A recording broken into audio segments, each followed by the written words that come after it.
Hello guys, hello people, welcome back to this YouTube channel, Biafra latest update. Yes, good morning, good afternoon, good evening, anytime you take come across this video.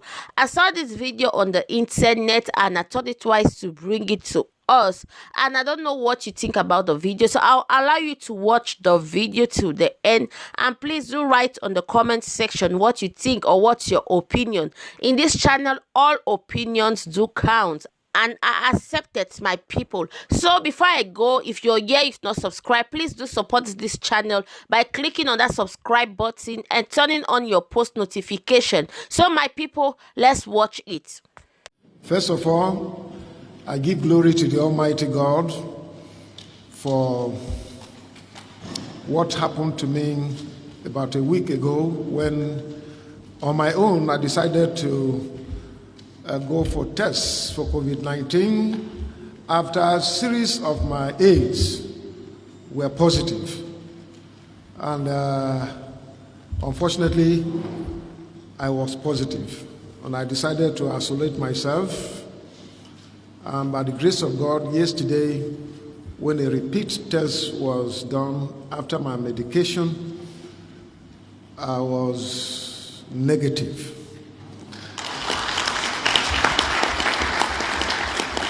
And so I am negative. Let all of you not be afraid that I will contract it to you.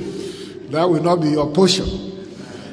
And so I'm here today to appreciate the Almighty God, appreciate the Deputy Governor and members of my council who have held forth on my behalf, ensuring that things work well.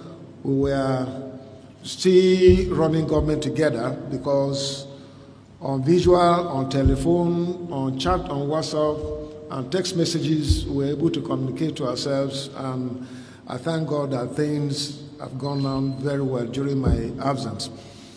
This country belongs to all of us, and the federal government, the presidency, must act fast because time is going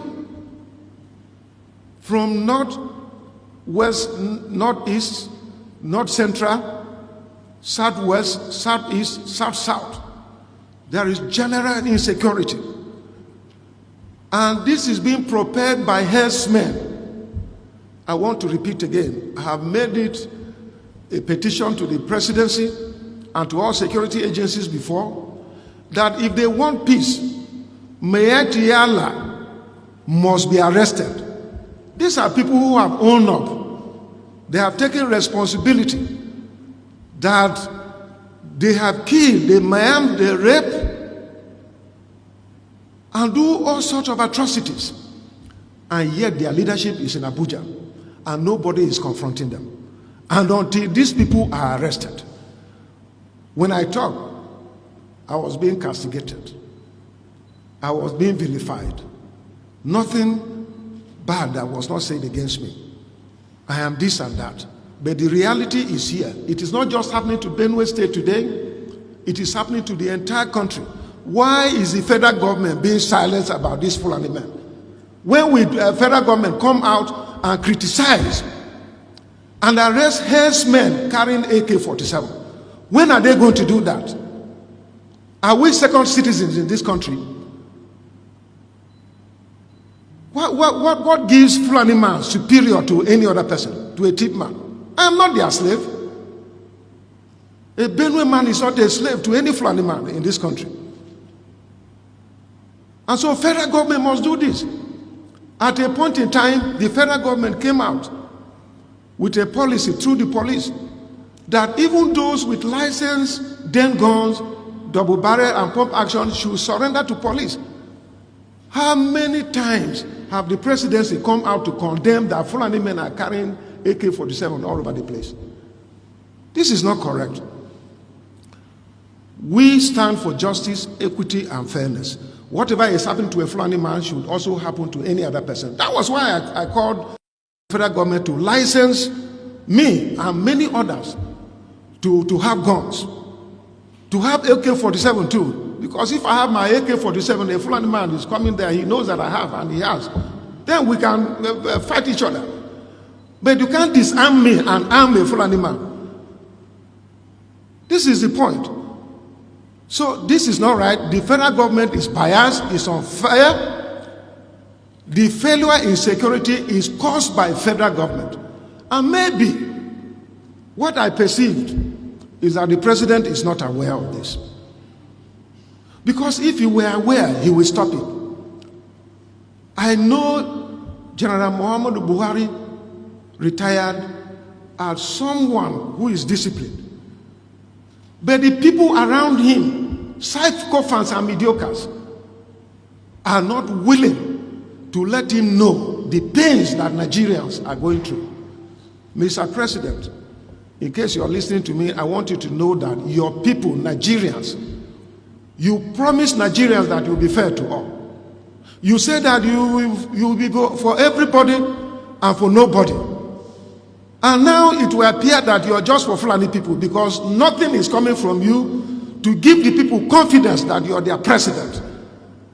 You are the president of Federal Republic of Nigeria. You are not the president of Fulani.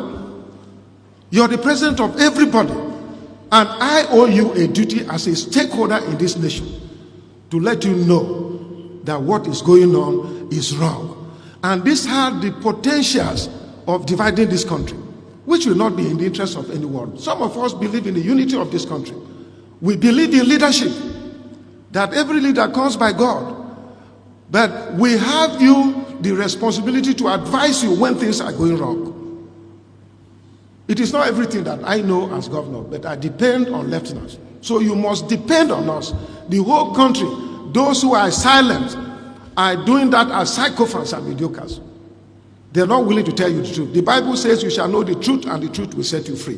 Mr. President, if anybody is deceiving you that all is well, it is not well with us here in Benue State. And what I can hear from other states, it is not well with Nigeria today. You must act fact before it is late. So this question of erasing those who oppose to Fulani men. I also heard about the press statement issued by the presidency when the governor of Ondo issued a 7-day ultimatum that the Fulani should leave the forest. The presidency came out swiftly and said that it is wrong for him to say that.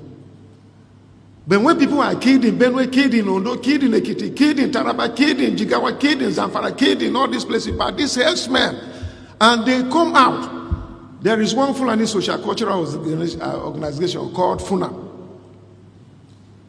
who came out and claimed responsibility and said that they are going to do more. They will mobilize Fulanis from all over the place to come and take over Nigeria, that it is their ancestral land. Presidency did not say anything. But they quickly ordered the arrest of an activist who stood up to speak and to work against his people. What else will you do? When you see your people being killed, you see your people's farm being razed down, being eaten up by herdsmen, what else will you do as a patriotic person of that community? What else will you do? It's just the same thing. The World Terrorist Index have described Fulani as the 4th terrorist group in the world. But up to today, they have not cared, the federal government have not cared to declare herdsmen as terrorist organization. And they have gone further to form Mietiala, Cattle Hore, Mietiala, Cattle Breeders, Mietiala, this one, Funam, that one. And federal government is romancing with them. And federal government comes out to defend them anything time something happens to them. But when they cause pains in the lives of other people, federal government will keep quiet.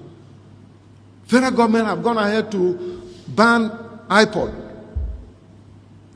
Why can't they ban? What did iPod do that they went ahead and banned them? This one that Fulanis are taking over everywhere under the watch of the presidency, and they're not saying anything. What is the meaning of that? What are they trying to say? When you talk, they will come after you. Some people are afraid in this country to talk because if they come, EFCC will come after them. ICPC will come after them.